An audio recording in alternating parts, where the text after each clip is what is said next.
Back to the budget, though, for a moment. I've got some exclusive polling on voters' reaction to Labor's first budget. James Mathias is with the Menzies Research Centre and he joins me from Canberra. Thanks for joining us, James. Let's rip through these questions you've asked. And first, we'll come to power prices in just a moment. But one of the questions you asked was, how do you think the budget will impact our country?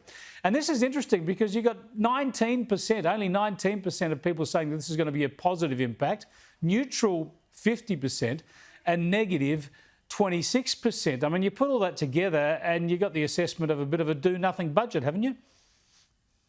Absolutely, and the government should be entirely concerned about these results. And what's more is that we've been tracking the last three budgets, and there are now 3 times more people that think that this budget will have a negative impact as compared to the last Frydenberg budget. And the point to note there is that after even the last budget, the Australian people voted the previous government out.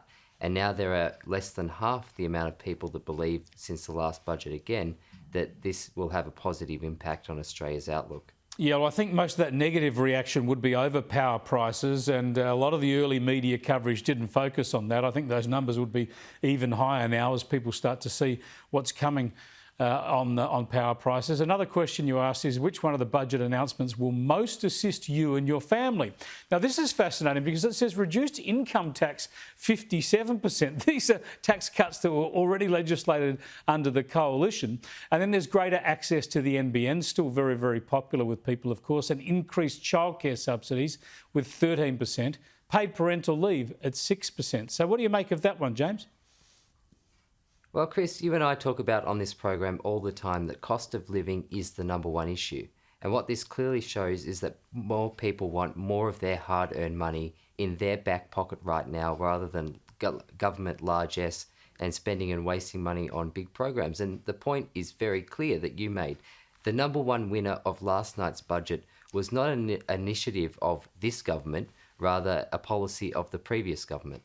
Yeah, it's a reminder, though, for them to keep those stage 3 tax cuts, I would have thought. Let's look at the kicker question here on electricity. And you've asked people, should Labor apologise for breaking their election promise to bring down power bills by $275? Now, it's a pretty leading question, but unsurprisingly, 78% of people say yes and no, just 22%. I mean, the key point here, James, isn't it, is that people know this is a broken promise. Labor can't avoid that. We all heard the claim so many times, and it's clear now it's not going to happen.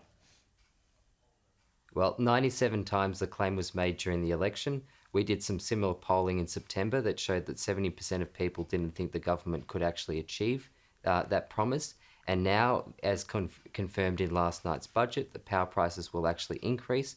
78% of people want an apology, and what's interesting about this is that 2/3 of Labor voters would appreciate an apology from the Prime Minister on this broken promise. Yeah, well, I got news for them. They ain't going to get an apology, I don't think. They don't happen in day-to-day politics. Thanks for joining us, James. I appreciate it.